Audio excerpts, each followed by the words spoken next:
بتكلمي مين يا سارة؟ بكلم زميلي يا ماما. ماشي يا حبيبتي، لما تخلصي عرفيني.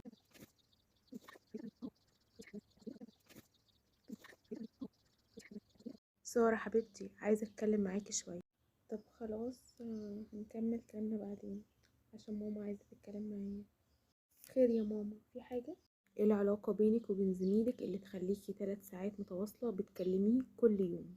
لا يا ماما، طبعا مفيش حاجة، احنا زمايل وبس. وجوزك يعرف ان انتي بتكلميه؟ عادي يا ماما. حبيبتي، انتي واحدة متجوزة، ما ينفعش تكون في علاقة بينك وبين زميلك. انتي واخدة اسبوع عشان تيجي تقعدي عندي تغيري جو. ايه لازمته ان هو يتصل بيكي كل يوم وتقعدوا تتكلموا 3 ساعات؟ شغل ايه اللي انتي واخدة منه اجازة؟